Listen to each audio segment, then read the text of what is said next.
Thank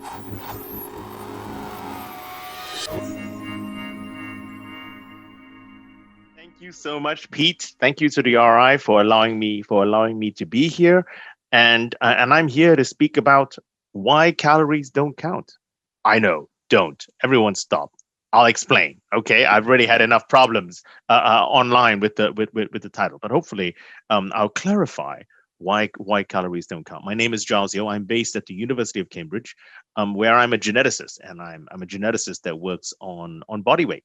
Okay, and but this is not what I'm going to talk to you about today, because while I understand the biological variation of why people are different sizes and why people behave differently around food, ultimately we have to also figure out and understand the environment, in particular the food environment, genes interacting with the environment. And tonight I want to talk about the environment, and I want to talk about our food, and I want to talk about the way our relationship with our food and how we actually refer to it, particularly with this word, the calorie. And so this is what tonight's going to be about. My book, Why Calories Don't Count, it's just been published today. So this is, in effect, it's not a de facto launch.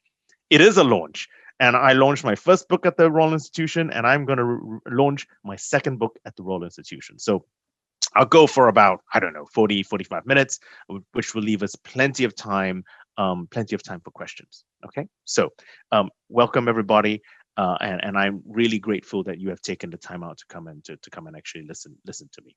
So why calories don't count? Now, I think calorie counts are ubiquitous. This is not a surprise. So I've got listed here on the left-hand side is the UK EU compliant labeling. On the right-hand side is US FDA compliant labeling. And this is the back of pack labeling up here.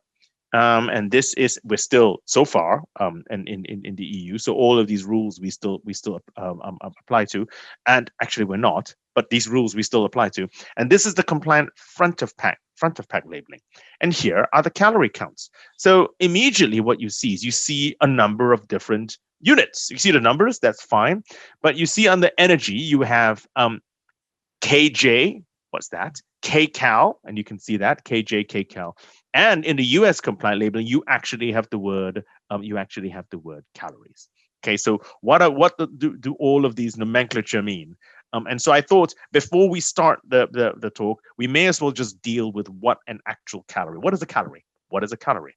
So now there is a small c calorie. At the risk of sounding like I'm on Sesame Street, okay, a small c calorie is a heat calorie. So this was the original way that the calorie was defined, and it was defined as a unit of heat, and it's the amount of energy you need to raise the temperature of 1 milliliter of water 1 degree Celsius at sea level. Okay, now the calories I'm going to be speaking about tonight, and most of us talk about when we bandy around the word calories, are food calories. Okay, now food calories are also known as a big C calorie. I'm not making this up, okay? A big C calorie, or which is 1,000 small c calories. So it's sometimes called a kilocalorie or kcal, which is where those numbers came from. And this is the food calorie.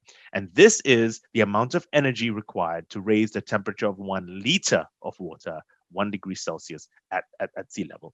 But just for the avoidance of doubt, for the rest of the talk, and in fact, in the book, when I say the word calorie, okay, I mean food calorie. I mean a kilocalorie. Now, a calorie, or kilo, small little calorie, is not a SI unit. It's a unit of energy, but it's not an SI unit. The SI units are going to be in joules. And so 1 small C calorie, the heat calorie, is 4.184 joules, or roughly 4.2 joules. And so therefore, the food calorie, the kilocalorie, is 4.2 kilojoules, or kj, which is where those numbers come from. So a calorie can either be a big C calorie, a kcal, or kj, and that will then be calories times 4.2. Clear as mud?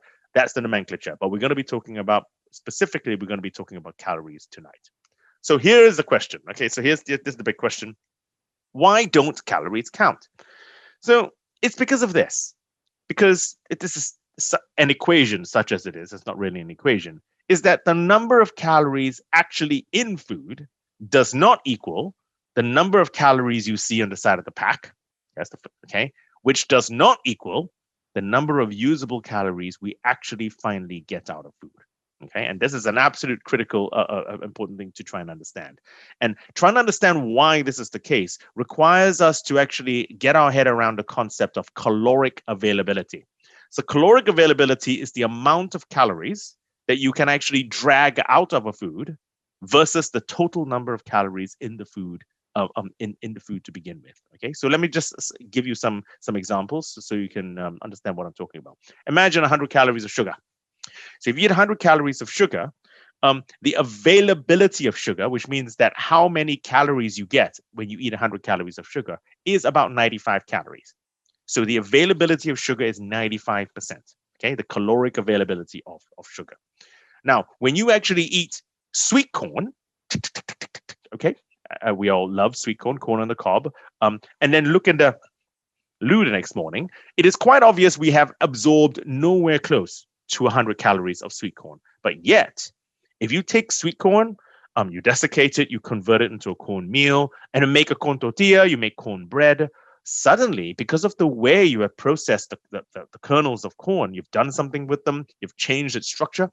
Suddenly, a far greater percentage of the calories in exactly the same source food, corn, is made available because it's now in the shape of a corn tortilla or in the form of cornbread. This is what caloric availability is.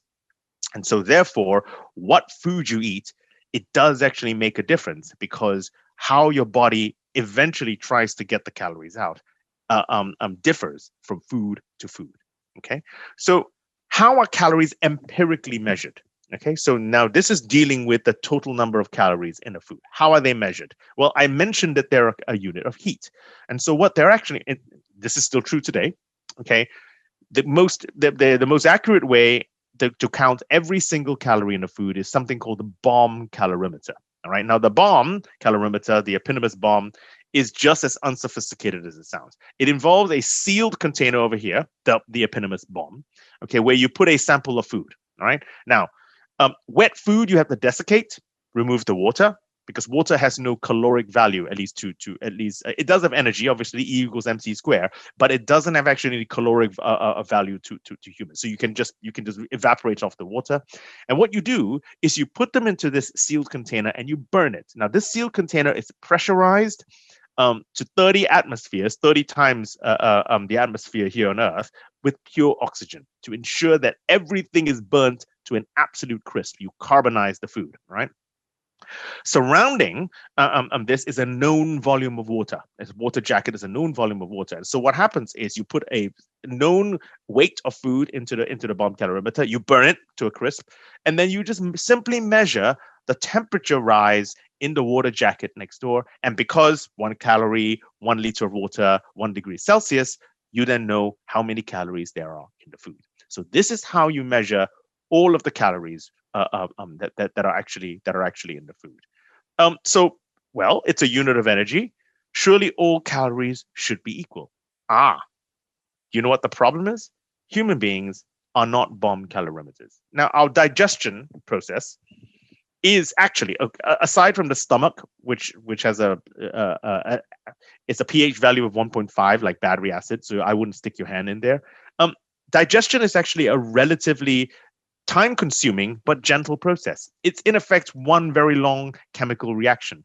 There's a bit of chewing at the end, but at the end of the day, it just goes through, and enzymes and acids and everything are thrown at it. And then at the end of 24 hours, everything is then digested. Not everything, okay? We digest and actually absorb it. So it's actually a relatively gentle process. We are not furnaces. We are not a bonfire. We cannot extract all the calories out, from food. So this gives us A. The bomb calorimeter gives us A, the number of calories actually in food. Okay, how do we get to B? How do we get to the number of calories on the side of the pack of every item of food you buy today, prepackaged food? You have these numbers. Okay, where do those numbers come from? All right, well, for that, we have a chap named Wilbur Atwater, and he was a professor of chemistry at Wesleyan University in Connecticut in the late 1800s.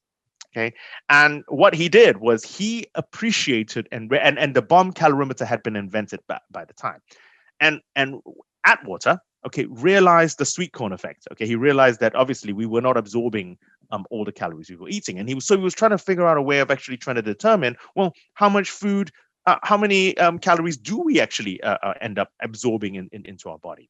So what he did between 1880 and 1900, and I'm going to tell you the story, and I want you guys to reflect on this the next time you feel like complaining about your job. Okay. So what Atwater did was he used a lot of bomb calorimetry. So what he did was, first, he burnt a whole heap of food. Okay. Everything: beef, chicken, sweet corn, etc., etc. All right. And tried to work out the heats of combustion of each of the various things, how much in terms of fat, carbohydrates, and protein. He then fed those exact same foods to a human being, a fasted human being. It then went through the human being's system. And then the next morning, he then went to collect the poop, okay? And then he burnt the poop, okay? And so what he then did was, now he knew how much total calories went in the top end. He knew how much calories came out the bottom end using bomb calorimetry. You subtract one from the other, and you get the amount of calories you actually absorb. Don't complain about your job. 20 years he did this. So what he then did was he calculated the heat of combustion. So this is the bomb calorimetry number, and you can see it gives a certain number: fat 9.4, 9.3, carbs depending on whether it comes from a plant or an animal, and protein. You can see these numbers here. Then after the subtraction, he then got these numbers in effect. He got 8.95, 8.35 to 8.95 per calories per gram of fat, anywhere from 3.8 to 4 for carbohydrates, and around 3 to 4. It's just kind of like a little bit of a wiggle room here, but he just rounded the numbers up. Okay. And so the numbers, and these are called the Atwater factors. You can Google it. The Atwater factors are 9 calories for every gram of fat, 4 calories for every gram of carbohydrate, and 4 calories for every gram of protein. For alcohol, those, just in case you care, he also worked that out. That's 7 calories for every gram of alcohol. So the scary thing is, alcohol is actually approaching the caloric content of fat. So the numbers of every single pack. This was in 1900. He published these numbers, okay, together with these huge lists of food. And if you go to the pack of any food you have in your cupboard at the moment and look and actually try and do the math, you calculate how much protein, you look at a pack, how much fat, how much sugar. The numbers are still based on these 120-year-old factors, okay, that are there. There's a little bit of wobble, a little bit of wiggle room around the protein amount, because we have changed into trying to figure out how much protein there is in a given food. But basically, all of the calorie accounts on the side of the pack are based on these numbers from 1900, from 120 years ago. Okay. So these are the Atwater factors, the 944 factors, and that's how we get to B. But, and here's the big but, they do not equal C. And I guess why? Why do they not equal C? Why are those Atwater factors? First of all, they appear to be very round numbers, which he rounded up, I want to point out. But as it turns out, there's more to actually be learned about this, and it has to do with the caloric availability, in particular, of 2 elements of food, of protein and of fiber. Okay, and I want to spend a little bit of time just unpicking this. So protein. Let's deal with protein. Now, here's the interesting thing about protein. A calorie of protein makes you feel fuller than a calorie of fat, than a calorie of carb, in that order. Okay, 1 calorie. Okay, so the question is why? And in part, this has to do with our understanding of what I call our food to poop tube, our gastrointestinal tract. Now, if I were doing this live, I am doing this live, but actually in the theater, I would now be able to wow you with my prop here, which I always bring along. And this, ladies and gentlemen, and I have the pattern, and I'm very happy to send this to people, is a life-size knitted human gut, the human food to poop tube. So this is the mouth. It's a very big mouth. Okay, and then this is the esophagus, and this collection of pillows here are your organs. So this is the stomach. This is the pancreas. This is the gallbladder. The green bit is the gallbladder, and this is your liver. Then after it comes through the stomach, here's the small intestine, but the small intestine is very long. I am pulling. This is going on forever. Okay, can you see? I'm just going at full speed until we get, this is the appendix, until we get to the large intestine and out the other side. So all that is origamied into us. Okay, but we have to understand this, because what happens is the longer something takes to digest and deal with within our gastrointestinal tract, because of the different hormones that are released, the fuller we feel. Okay, that pretty much is a basic principle, and both of this is going to be true for both protein, which is chemically the most complex of the three macronutrients: protein, fat, and carbohydrates. So it just takes time and energy in order to pull it off. Okay, so therefore protein makes you feel fuller. The second is fiber. Now fiber, there's two types of fiber. There is soluble fiber and there's insoluble fiber. Soluble fiber is stuff like pectin, the stuff that you end up and solidifying jelly or jam with. And then there is insoluble fiber, and that is just fiber that we think about. Okay, fiber in celery and in for that matter sweet corn. And because it travels all the way down the gut and not the other side, it actually also has the effect of making you feel fuller. Okay, so food that generally takes longer to digest makes you feel fuller. So those are two: protein and fiber. Okay, for these very, very reasons. And what happens is when the gastrointestinal tract, your food to poop tube, releases gut hormones, we know of about 20 gut hormones. 18 of them make you feel fuller. And so these signals then, as it works, as food works down in your intestine, they release these hormones. It signals to your brain. Your brain then feels fuller. It makes you eat correspondingly less. Okay, and so this is broadly why, from a digestive reason, why a reason why protein and fiber helps you make yourself feel fuller. It has to do with one part of its caloric availability. Now that's the digestion element. Okay, so now we're going to have an interlude before I come to the metabolism element. So let me give you an interlude. We've been talking about the heats of combustion, so the amount of heat that it gives off within a bomb calorimeter. Have you given any thought about how much energy it takes to boil a kettle of water? Okay, so UK kettles are roughly 1.5 liters, 1.7 liters, but we seldom fill them to the top. So let's say a liter. Okay, how much energy does it take to boil a liter of water? Now, given that 1 calorie is 1 degree Celsius in 1 liter of water, okay, so therefore it must take 100 calories to boil 1 liter of water. And the moment you say it out loud, you're going, pardon me, are you serious? Yes. If you actually put it on a stove, put it on an open flame, if you actually click it, you imagine, wow, there's a lot of energy going in there to boil the water, because it takes time and everything. 100 calories. Now, what is 100 calories? So just to give you an example, 100 calories is roughly the amount of calories in an egg. Okay, a hen's egg, medium-sized hen's egg, 100 calories. Just thinking all of that energy to boil the water. And that's exactly right. So imagine, and we know that most of us eat at least 2,000 calories a day, 2,000, maybe 3,000 calories a day. So if you do that math, then 2,000 calories is the amount of energy needed to get 20 liters of water from 0 degrees Celsius to 100 degrees Celsius to boiling. And keep in mind that this is coming out of a tap. It's not 0 degrees Celsius. It's probably 15 degrees. So you don't actually need a lot of energy in order to boil water. You do, but why aren't we boiling? I guess is the question. How come we can have 2,000 calories of food and not boil, given that we only carry 5 liters of blood in us, 5 to 5.5 liters of blood in us?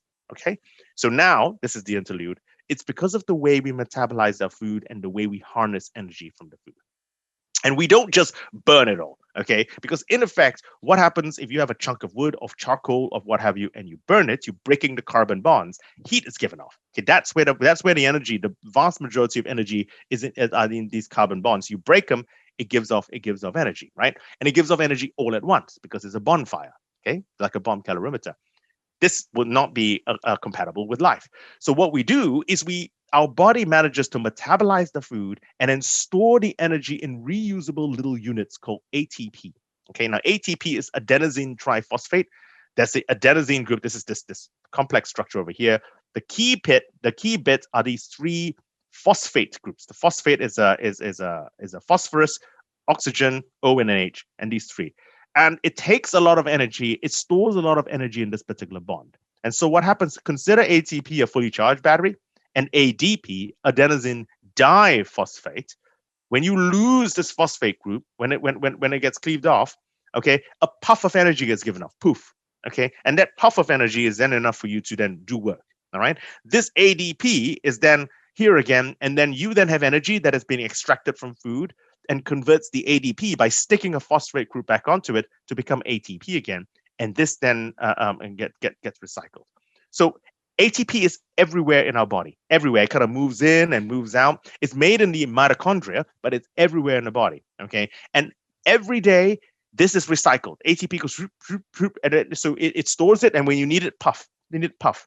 We go through our own body weight in ATP every single day. Recycle ATP, ADP, ATP, ADP. Now these are little molecules. Okay, can you imagine how much 75 kilos, actual kilos of ATP is?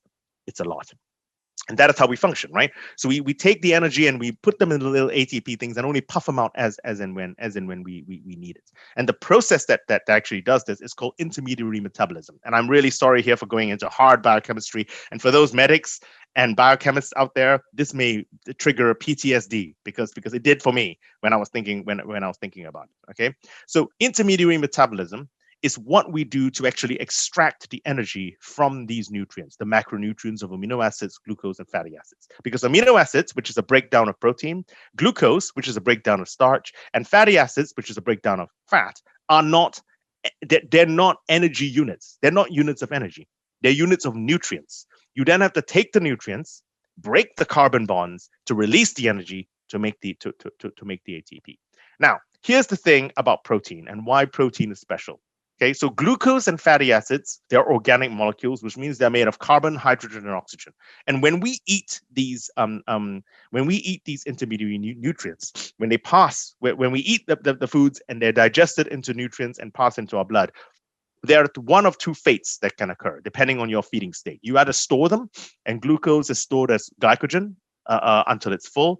Otherwise, it becomes fat. Fatty acids then becomes fat. Okay, now, or you can burn it.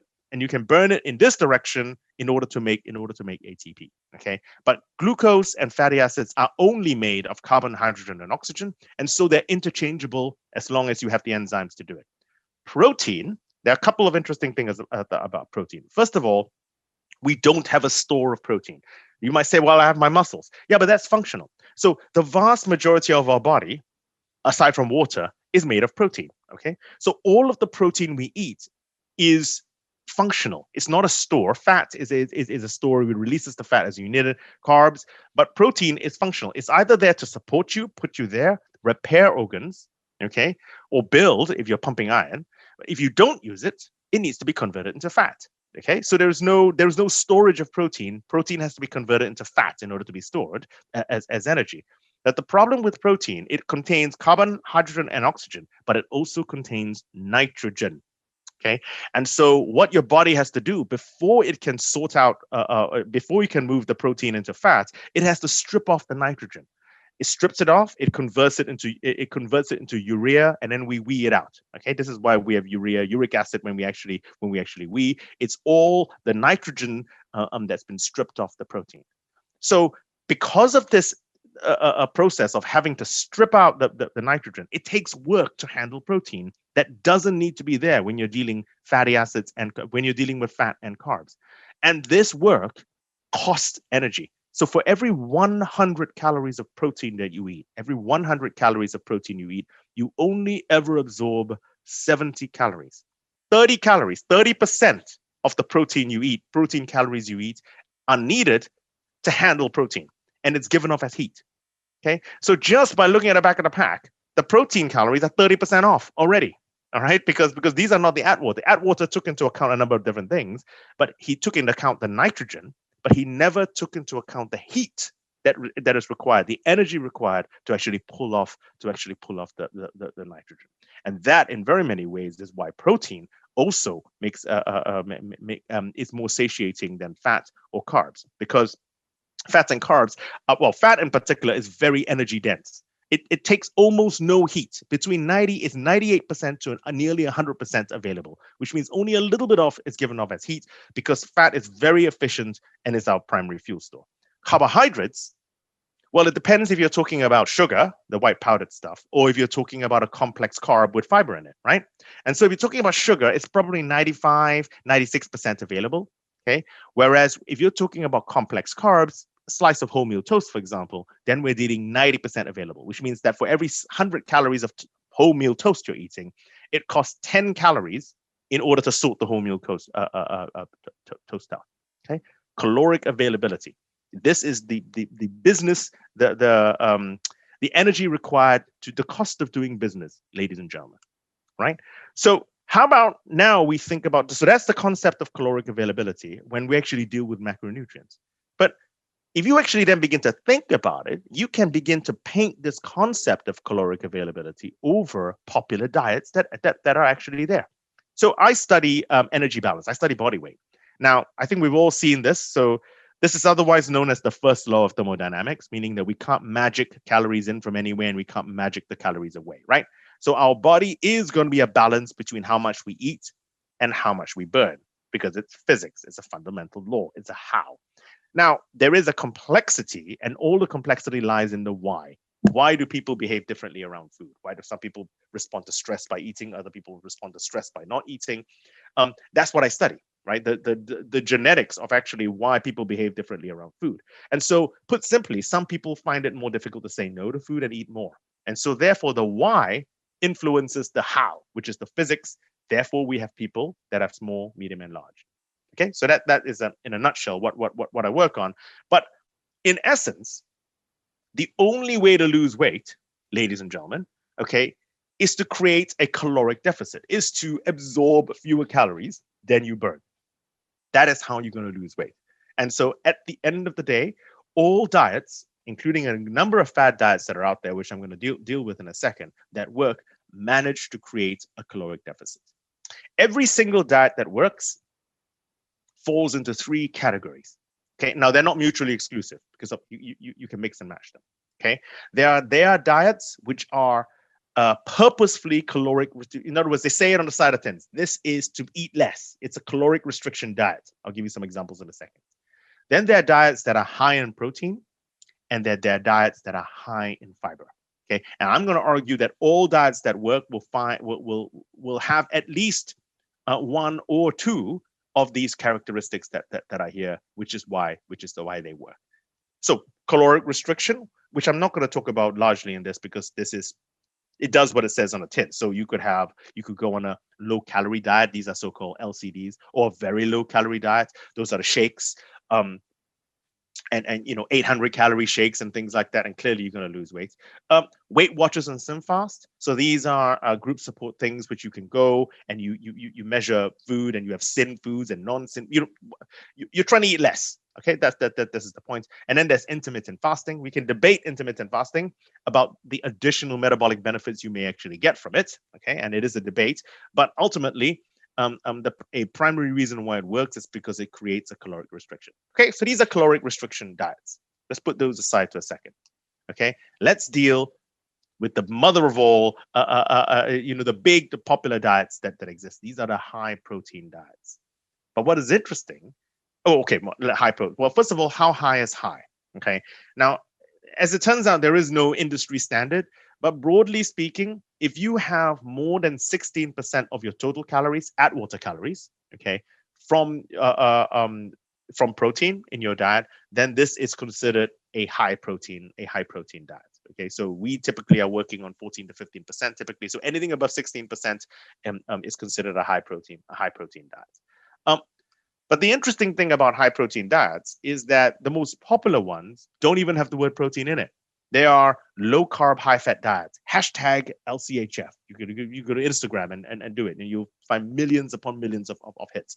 And these range anywhere from Atkins, which is what most of us would have heard of, Dukan, Southwest, Keto, Carnivore. Others exist. But what I've done is I picked the most popular ones, and I've listed them in order of carbohydrate restriction, the severity of carbohydrate restriction. And so all of these diets, in effect, have different amount of evangelical. They think that carbs are poisonous. Okay, for lack of a better term. And Atkins all the way to carnivore. Carnivore is obviously the most severe of all because all you eat is meat. But what happens is when you remove carbohydrates, of which for a typical diet are actually quite a high percentage of your diet, you have to replace the calories with something else. And people try and replace it with fat, but fat per se is actually quite unpalatable. So what you end up doing, in addition to increasing the fat, is actually increasing the amount of protein you eat. So LCHF primarily works for weight loss. I'm not talking about glucose management, okay? For weight loss, because it's high in protein. Protein is more satiating because of its caloric availability. You feel fuller, you eat less, you lose weight, okay?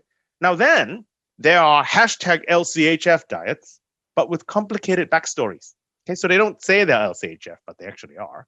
Gluten-free. Now, look, I realize that 1% of the human species are celiac, allergic to gluten, and so stay away from it. There's probably another 3 to 4% of the world who are genuinely gluten intolerant, and this ranges anywhere from being slightly farty to severe intestinal distress. By all means, please stay away from gluten. But up to 25% of us here will buy gluten-free just as a product, every single day. In fact, so much so it's become a monetizable thing. They've taken now foods that never had gluten to begin with and labeled them gluten-free. Gluten-free rice. Rice does not have gluten. It never had gluten. It never will have gluten. Gluten-free water. Gluten-free shampoo. Google it. I'm giving you the 411 here, guys. It's true. All right. For that. Anyway, but what is gluten? So gluten-free and actually very, very often is merged with grain-free. So I'm not talking about the people who do it for celiac reasons. Very often people actually go fully grain-free. And when you actually do that, it's actually quite a low-carb diet. And you increase the protein. It's an LCHF diet. And then there's paleo. Okay, now paleo, this is where we're supposed to eat like cavemen because agriculture was bad for us, and we have to eat like our Paleolithic ancestors greater than 12,000 years ago because this was the natural way of eating it. We're not adapted to agriculture. Look, there are a couple of problems with this argument. It comes from the Fred Flintstone school of Fantasia. Okay, now I'm not going to go. This is not a paleo talk, but the paleo diet has a number of problems. First of all, it assumes one singular Paleolithic people, when this is clearly not true. Because what are you talking about? The Inuit, in Greenland? Are you talking about people on the savannah in Africa? Are you talking about those hunter-gatherers in the Amazonian rainforest? You're going to eat completely different things: seal blubber or whale or something like that. And maybe on the savannah you're going to be nearly vegetarian, given how difficult it is going to be to actually track down a deer. So first of all, it's completely bonkers because there's not one single Paleolithic person. So what are you eating? And secondly, even if you wanted to eat like your Freddie Flintstone cousin, the foods that we eat today are so heavily domesticated, they do not resemble anything of what we actually ate in the past. So even if we wanted to, we couldn't. Anyway, the paleo diet is high in protein. That's my point. I'm not trying to that. It's high in protein. That's why people stick to it. That's why people lose weight, because grains were considered, potatoes, starchy vegetables were considered fruits of agriculture. And these are all high in carbohydrates. And so when you actually, and refined sugars, when you remove those, you end up having a low carb diet. That is why it actually works. Okay. So if you actually look from a protein perspective, okay, and this is now I've now just put a little bit more detail in. So the number of calories in the food, bomb calorimetry, then you have calories lost through the feces, then you have nitrogen lost through the wee, and this gives you metabolizable energy. So this is the energy that Atwater calculated and is the side of the pack. What I've now shown you is that with something like protein, is that what Atwater did not take into account was the heat given off during the metabolizing of protein, which is called diet-induced thermogenesis. And then once you've actually done that, which is a great deal, which is significant, you then end up with net metabolizable energy. So this is the energy which is not on the side of the packs, but is what we actually get out, which we then use for our metabolism and our physical activity, our exercises, and our just general day-to-day living. So how about fiber? So there is a coda here for fiber before I close off here. And for fiber, well, look, there are many diets which are very high in fiber. So one of the things which I do, okay, in my other job, I moonlight sometimes as a presenter for the BBC. And one of the programs I used to do was a program called Trust Me, I'm a Doctor. And one of the producers one day came as a health program, came in and said, would I examine how healthy it is to be vegan. So there are obviously going to be a number of complicated reasons why people choose to be vegan. Okay, this could be environmental, this could be ethical, be animal welfare, and both are actually entirely legitimate reasons for choosing to be vegan. But this was a health program, and so we were trying to look at the health benefits or not of being vegan. So the first question I went, I said, okay, I'll try it. 1 month, 29 days, not that I was counting.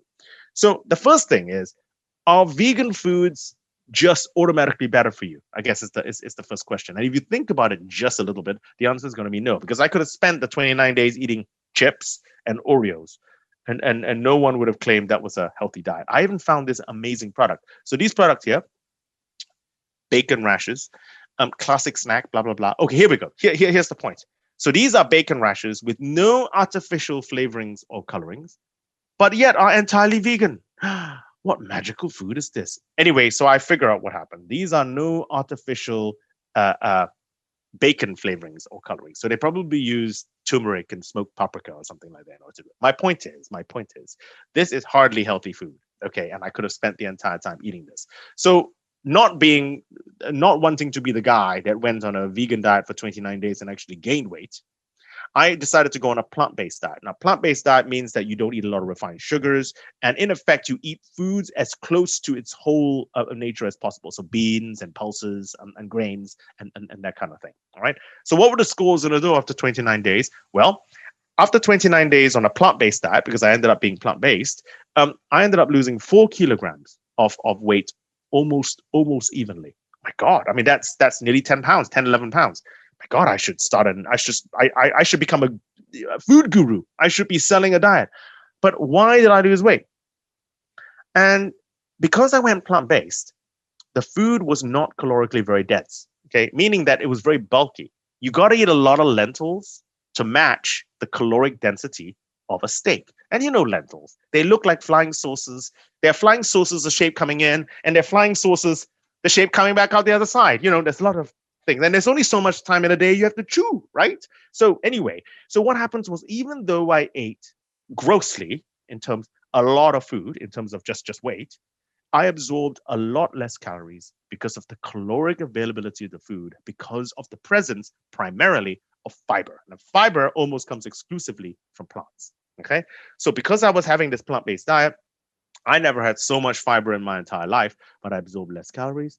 That is why I ended up losing weight. Okay, so if you then look at this high fiber way of doing it to reduce the caloric availability of food, so here are diets that are not necessarily plant-based, but are high in fiber. Okay, low GI, glycemic index. Okay, plant-based, or the Mediterranean diet, for example, which are high in a lot of whole grains and stuff. Then you have plant-based diets, effectively plant-based, but with complicated backstories. Okay, so you have the ridiculous alkaline diet. Okay, now alkaline diet, your blood pH is 7.4, so it's slightly alkaline, and so some people think that in order to maintain your healthy blood pH of alkali, you have to eat alkaline foods. Two problems with this. First of all, it completely ignores the presence of your stomach, which, as I said at the beginning, is pH 1.5, acidic. So everything you eat has to go through the stomach. It's acidified in order to begin the digestion process.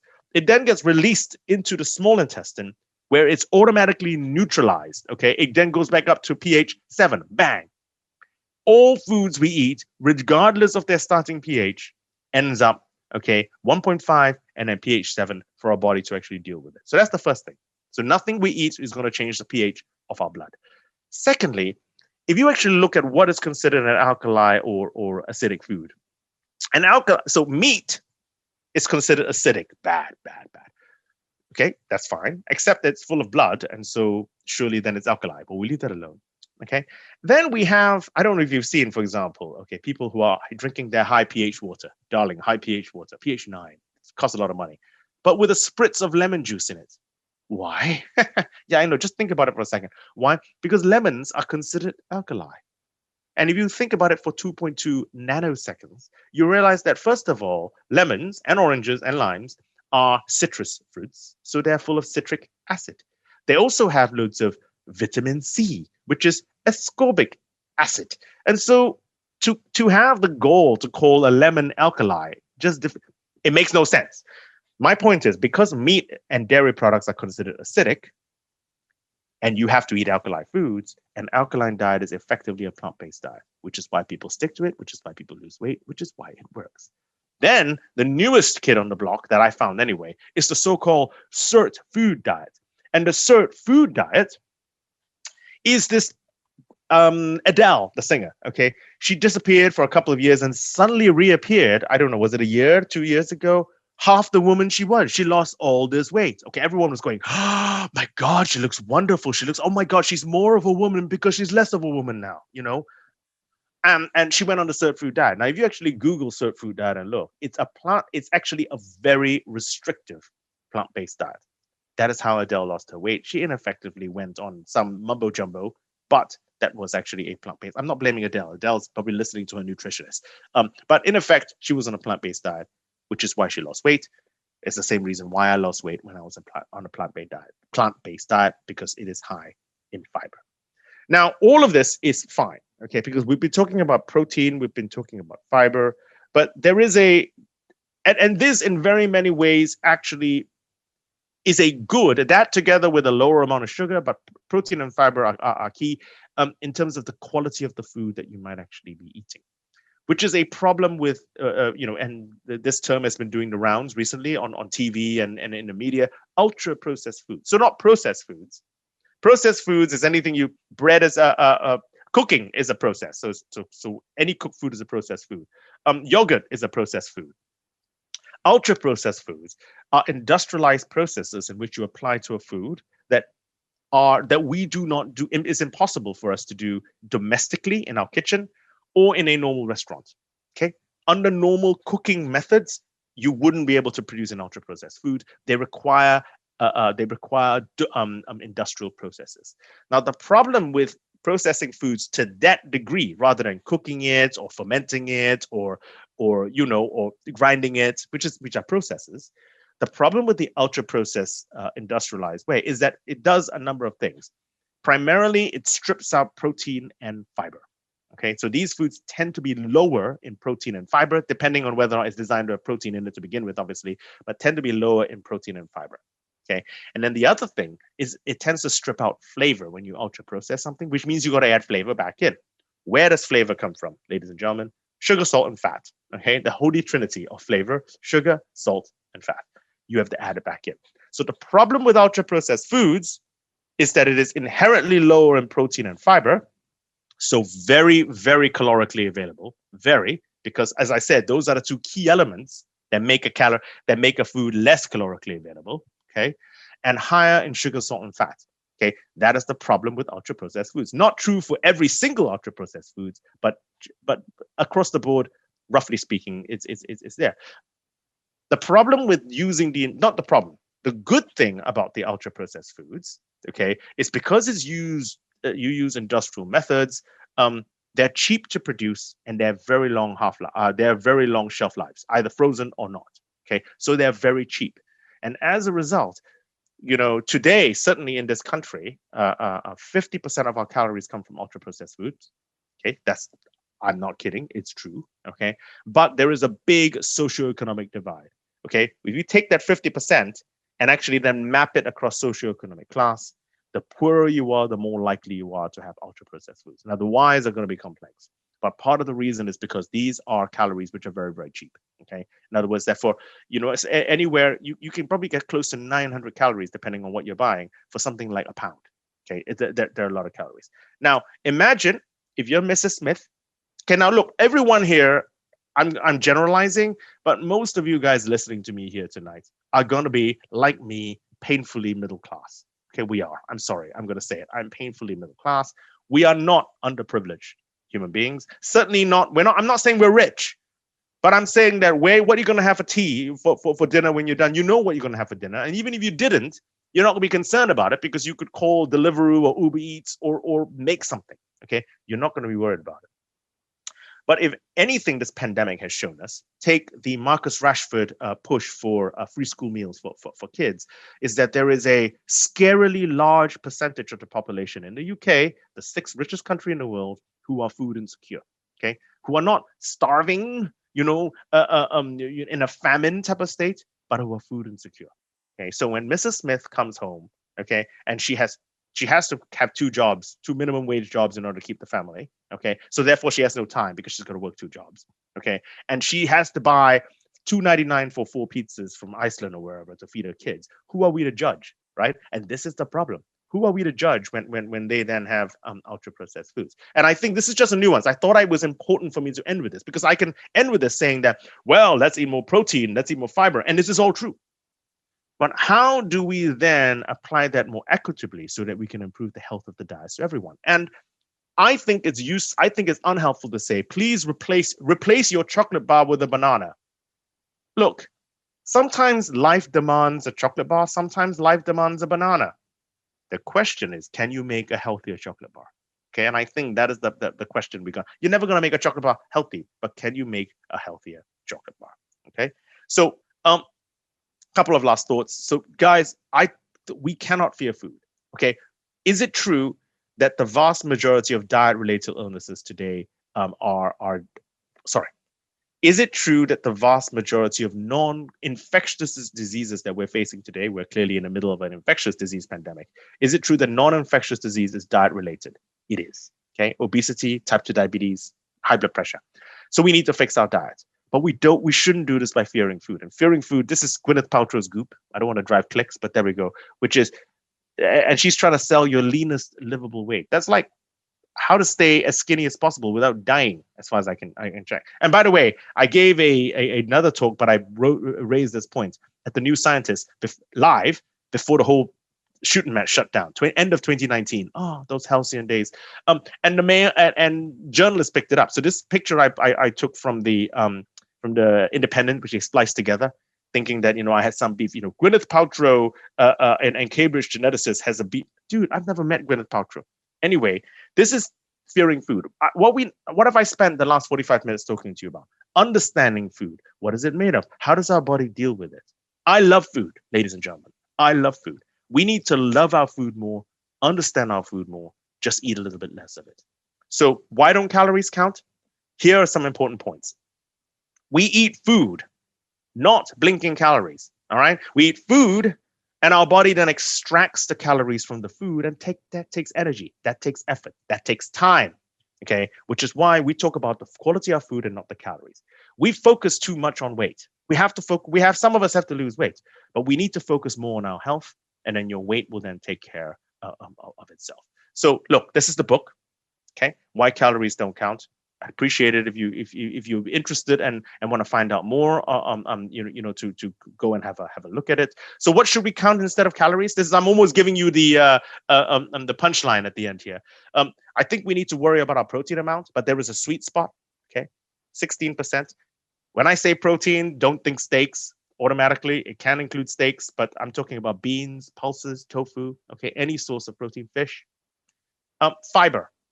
We in the West eat something like 15 to 16 grams of fiber a day. We need at least 30, more the merrier. We don't eat anywhere close to the amount of fiber we actually need. Free sugars. Okay, so these are the sugars that are added, which involves the powdered stuff or agave nectar or honey.